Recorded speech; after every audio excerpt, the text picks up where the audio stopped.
Hello and welcome to your NBL Round 12 preview. Thanks to Dabble, I'm Steph Baumgartel, joined by Pete Hawley to get into all of this week's action, and it all begins with our Ignite Cup clash between Southeast Melbourne and Tazzy in Traralgon. Halls, do you think playing regionally in Vic, not at JCA, has an impact on the home ground advantage? I think it does a little bit, but I tell you what, if you've never been down there, the crowd get up and about. They get some NBL hoops in their backyard. It's a fun place to play. The weather looks okay too. In the previous games last season, when it's a really hot day on a Saturday, it gets really slippery and it's not the prettiest game to watch. But I think this game will be set up perfectly and it'll be a whole lot of fun. Now we know Phoenix had a huge win over United on Sunday. They've silenced the critics that they weren't able to beat a top 2 team. Is this the best they've looked all season? Well, you have to say yes, right? Because they not only just beat Melbourne United, they smacked Melbourne United. Without Owen Foxwell, without Malik Lewis, look, those two are still out, and I'm not going to say the emotion's not going to be there in this game. I think it will be. I don't think it'll be as high as it was for going in that throwdown against Melbourne United.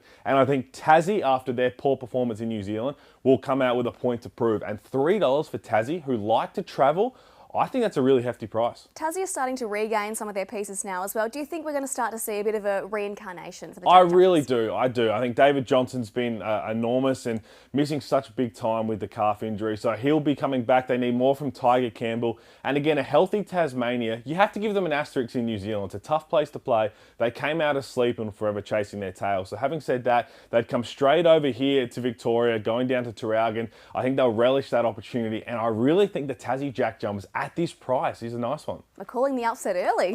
First game, I'm calling the upset.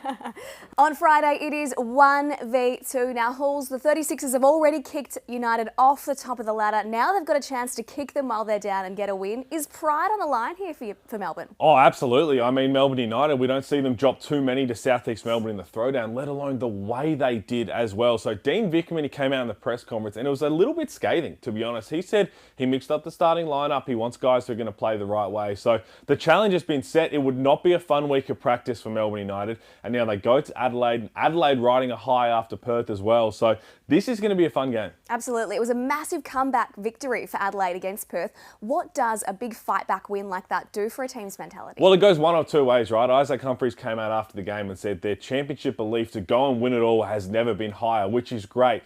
The other side of it is, for the first 3 quarters, it was ugly and they managed to dig themselves out of a hole. So how do they respond? Do they have an emotional hangover going into this Melbourne United game, or do they feel even better about themselves and, as you said, kick Melbourne United while they're down?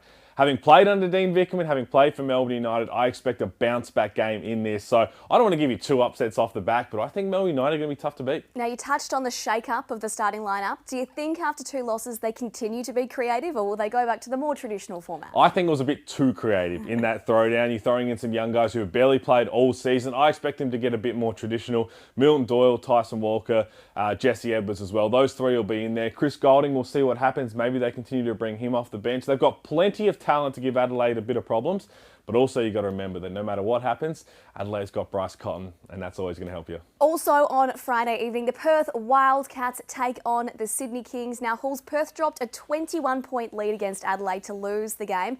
How do they get back to a 4-quarter game before Friday? Oh, the emotions in that 4th quarter. I mean, you saw Christian Doolittle ripping his jersey off, understandably so. Before that game at RAC Arena, they were 77-0 when leading by double figures at 3-quarter time, and it all fell apart in the 4th quarter. So they'll want to come back and give their fans a big win. And the Sydney Kings, well, they've got a point to prove as well, having dropped their last 2. So this will be fun, but up until 3-quarter time, I was sitting here thinking, Steph, we've nailed this. The Perth Wildcats are humming, and then it all fell apart. So we'll see how they respond. Now, the Kings, they'll be hoping to have Matthew Dellavedova back. He's been out for a few weeks with an illness. How much do they need him? Well, they do. They need that leadership, right? Because they've got a big doubleheader. They go to play Melbourne on Sunday as well. Can they get both games? Can they get one? If they drop 2, then it's been 4 straight losses, and that's not what Brian Goorjian wants. So I think just having that veteran leadership is going to be massive, and also allows Kendrick Davis to get off the ball a little bit, and I'm expecting Kendrick Davis to have a big weekend. Now, if Perth drop this game, they drop to below the 5th-placed Kings on the ladder.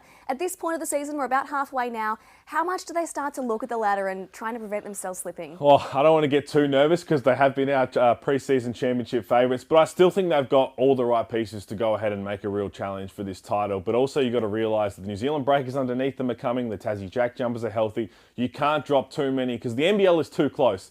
If they lose that game again against Sydney like they did against Adelaide, and you fast forward to the end of Feb and all of a sudden they miss out by a game, it's going to be one of those two that cost them. So this means more to Perth than I think it does to Sydney.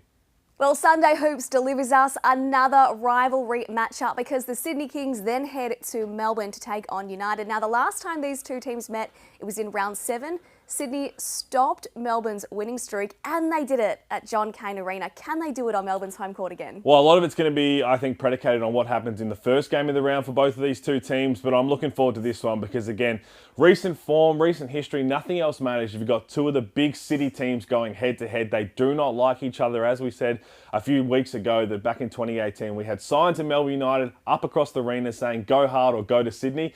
These two teams do not like each other and it always produces fireworks. We have still been seeing a hot and cold Kings this season. How do they get more consistent? Well, I think it's got to be on the back of Kendrick Davis and Xavier Cooks. Those two are the engine room to how this team can succeed, but also Bull Qual going to Chris Goulding or Milton Doyle, trying to limit what they can do. Seeing $3 for the Sydney Kings is a bit of a surprise as well. I know they're having to travel to go to Melbourne just fresh off being in Perth, which is probably the reason you're getting that price.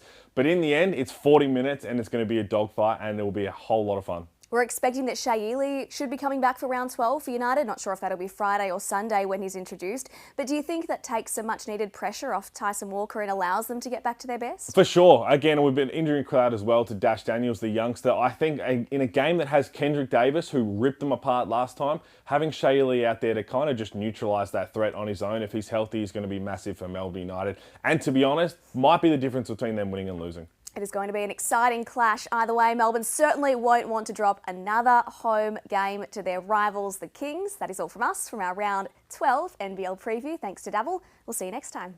You win some, you lose more. For free and confidential support, call the number on the screen or visit the website.